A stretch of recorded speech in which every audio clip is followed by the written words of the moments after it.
Good morning, this is Wayne Bilal with another Smart Profit Maxing Moment. Sorry I missed a couple days. I'm trying to sneak in the PPP deadline and get some of my smaller clients done that couldn't qualify or weren't sure we wanted to take it earlier. Deadline's the 8th, so if you haven't done it, man, today is absolutely the last day because they need some time to process it. Today's the 6th. I usually post an article to my blog, and the video pretty much covers what's on there. This time the video is going to be a little bit more, going to have the three things that's not going to be in the blog. Okay, so first thing is that we're going to discuss something, and we're talking about, why it's so important to control labor cost. It's a major component of profit. It's usually number one or number two in expenses. If you sell a product, that might be number one. Labor's right there with number two. If you're in the service industry or construction or anything like that, labor's there too. It's something you just need to control. So three things that's not going to be in there. One, why you need to have a salary cap. And you already have one, you just don't realize it. And two, the only two reasons to hire employees. And three, I'm just going to cover some examples of how different businesses I've worked with, including my own, were greatly affected by controlling labor cost. All right. So what am I talking about? Labor, I already told you that labor cost is one of the biggest ones, but one of the things that never ceases to amaze me in 40 years working with small businesses is very few small businesses, including I didn't for the longest time, make much effort to control labor. In fact, it tends to kind of grow. You need somebody, you hire them. You need somebody else, you hire them. You don't really think about it, okay? You might work at controlling overtime, getting quotes on insurance, but you don't do a staffing review, okay? Now, here's one of the things I promised I'd tell you. You have only two reasons to hire an employee. That's it. There's no other reasons. One, they actually produce profit. They're a salesperson. They're actually, they're a CFO that, increases profits by the work that they do.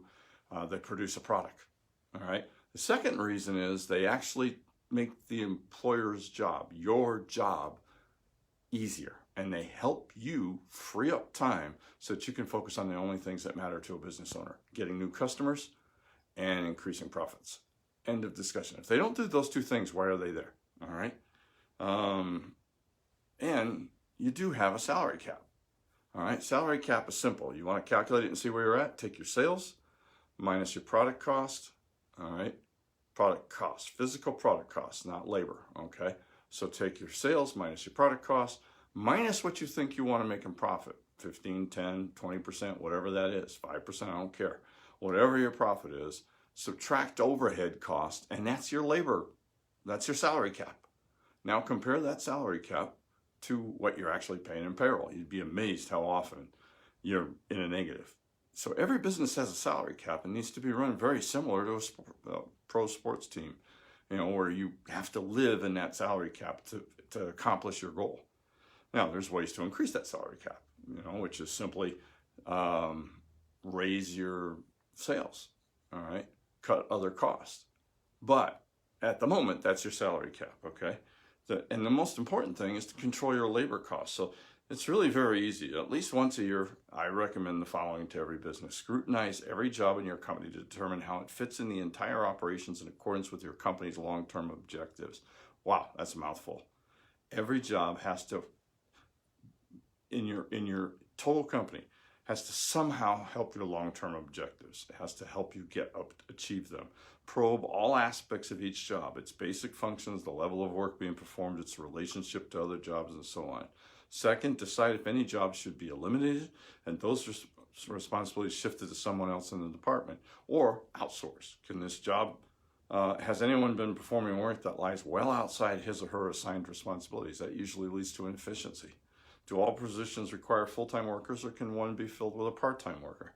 See if you need to hire additional employees so that critical jobs are being staffed properly. Something else not in the article that I'm going to post, but so really there's four things. Hire superstars. My experience is a superstar will outperform and produce more work than 3 to 5 other employees, average employees. Matter of fact, the worst employee for you is an average employee. All right. They do enough not to get fired, but they don't do enough to really help you. All right? Don't get lazy. Don't dodge the tough decisions. The key to running a profitable business is keeping your cost under control. How important is this? Let me give you a few examples, all right? Magnolia Coca-Cola. I went in there as a comptroller, had a department around 30 to 35 people. El Paso, it's a local Coca-Cola bottling company in El Paso, did about 350 to 400 million in sales back in the 80s when I was there. We did the staffing review. I was able to free up enough to get more efficient in order to free up enough time to create a special projects team. Special project teams, I was there 6 years. The last 5 years, that special project team helped the company save more than my entire budget for all 35 people, all right, every year.